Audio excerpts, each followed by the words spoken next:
పండు మీరు ఎందుకు వచ్చారు ఇక్కడికి? మా టైం బాగోక. వాట్? అది యాక్చువల్ గా మాది గన్నారం అండి. 5 ఏళ్ల క్రితం పుష్పాల కోసం అని అన్నారం వచ్చామండి. నాకు హలో బ్రదర్ ఉన్నాడండి. హలో బ్రదర్ ఎవరు? హలో బ్రదర్ సినిమాలో నాగార్జున మేదరం కమల పిల్లం అండి. నా పేరు పండు అండి, ఆడి పేరు ఆయా? కాదు లడ్డు అండి. లడ్డు నేను ఇద్దరు ఈ గుడికి వచ్చామండి. ఈ గుడి ప్రాంగణంలో లడ్డు కుడివైపు ఉన్నాడండి, నేను ఎడవైపు ఉన్నానండి. మధ్యలో మీ అమ్మ ఉందా? కాదు మా నాన్న ఉన్నాడండి. ఓహో. గుళ్ళో నుంచి ముగ్గురు కలిసి దర్శనం చేసుకుని బయటకు వస్తున్నామండి. ఈ లోపు ఆడొచ్చి బ్యాగ్ కట్టుకుని పారిపడండి. మీ తమ్ముడా? కాదు దొంగ అండి. దొంగ? అప్పుడు నాకేం చేయాలి తెలియక నాన్న దొంగ అని అడుగుతా ఉంటే ఈ అడవులు ఈడి పారిపోయాడండి. మీ నాన్న? కాదు మా తమ్ముడండి.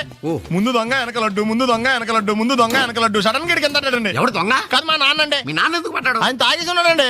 అప్పటికే అరుపులైన జనం పరిగెట్టుకుంటూ వచ్చి పట్టుకుని కొట్ట మొదలెట్టారండి. ఎవడు దొంగనా? కాదు మా నాన్న అండి. మీ నాన్న ఎందుకు కొట్టారు? ఆయన దొంగలా ఉంటాడండి. అంటే నీలా ఉంటాడా? అవునండి. ఆ అడవులు ఈడి పారిపోయాడండి. ఎవడు దొంగ? కాదు మా తమ్ముడండి. మీ తమ్ముడు ఎందుకు పారిపోయాడు? అది రన్నింగ్ అంటే ఇష్టం అండి. అప్పటి నుంచి ప్రతి సంవత్సరం ఇక్కడికి వచ్చి ఆడి కోసం వెతుకుతానే ఉన్నాను సార్. దొంగనా? కాదు మా తమ్ముడండి.